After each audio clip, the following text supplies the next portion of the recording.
Hi friends. If you would like to improve your vocabulary and your writing, I have a exercise you can do that will take less than 10 minutes. And it's essentially looking up 3 random words from the dictionary and writing a sentence for each word. The words that I usually select are words that I find interesting. I like how they sound. Um, there's a certain kind of energy or rhythm to them. Anyway, I select 3 words and I write a sentence for each one. I've included links to the definitions on Merriam-Webster's website. So if you need to look up the definition, if you're unfamiliar with these words, please do before you write your 3 sentences. So today's 3 words are momentous, mettle, and redoubt. Momentous, mettle, and redoubt. So let's write a sentence for each one, starting with momentous.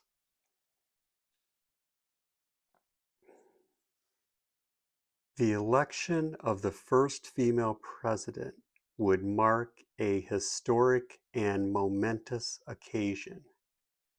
All right, so we know an election of a female president would be historic, and momentous could also mean, that it's a great and important occasion. Okay, let's move on to mettle. And mettle, this mettle is spelled M-E-T-T-L-E. So let's create a sentence for mettle. Surviving the jungle would test his mettle. Okay, so if this person's in the jungle and they got to survive and they got to get through, they got to get through the jungle, and it's going to test them and it's going to test his mettle. So we kind of get an idea that its mettle could mean abilities, his strength, his fortitude. So that would be mettle.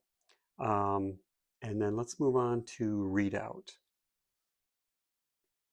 They hunkered down in the old redoubt and awaited the enemy's arrival. They hunkered down in the old redoubt and awaited the enemy's arrival. So going by the rest of the words in the sentence, we can kind of get an idea that's a type of structure, probably some sort of fortified structure that these soldiers or whatever are waiting for the enemy's arrival.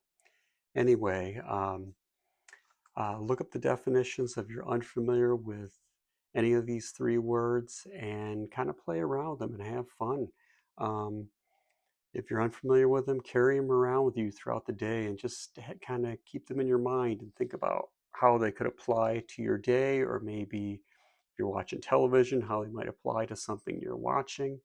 Um, and just kind of have fun with them. That's the idea, and then they'll stick with you longer if you make it a enjoyable experience. Anyway, I hope you have um, a joyful rest of your day, happy writing, and I'll see you in the next one.